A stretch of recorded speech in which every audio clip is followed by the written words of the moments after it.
Joining us now is News Corp journalist Angela Mollard. Angela, great to see you. Great to see you too, Gabriella. Let's talk about former Prince Andrew Mountbatten Windsor, as he's now called. He's been seen in public. This is for the first time since he was stripped of his titles. And of course, the former Duke of York was photographed riding in the grounds of Windsor Castle with a female companion, but this is the first public sighting of him in almost 7 weeks. That's right. He's kept very quiet over this tumultuous period.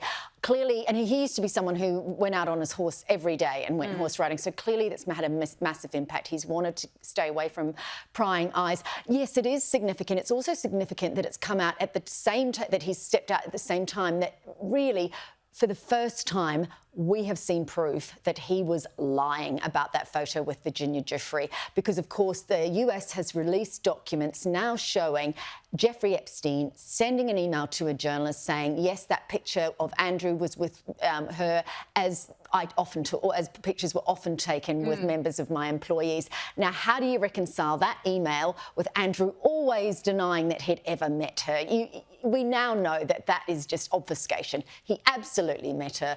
What happened between them, we'll probably never exactly know, but of course we've got her story.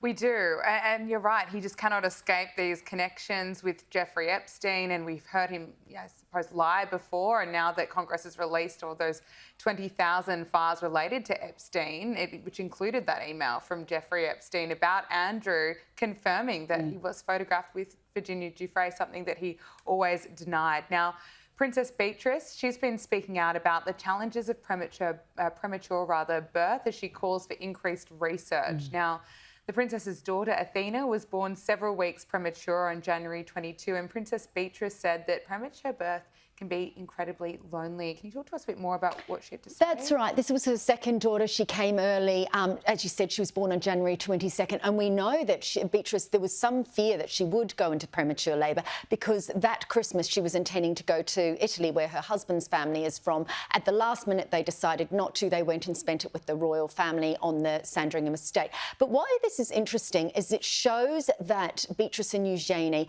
are still being welcomed into these types of roles, these new spokespeople roles. She was also recently reappointed in a role for Outward Bound. Now, these young women have a great presence in royal life. If they can stick to doing these sorts of things, to speaking about premature birth, or in Eugenie's case, about scoliosis and the impacts of that, that's where they can, as non-working royals, but working alongside charities, really make a difference. Now, Beatrice is the most shy of the two sisters, so for her to take on these roles and to speak very personally, she never shows pictures of her children or anything like that, speaks to her really wanting to maintain that royal, she only gets these roles because she is royal, is to be doing good out there. And they will be as nervous as all get out, those two women, about the roles they now have, speaking very tentatively, and they have to be aligned with charities. We saw that the criticism of them with the Saudi princes, that sort of thing. It has to make sure it's very on message and very on line with charity work.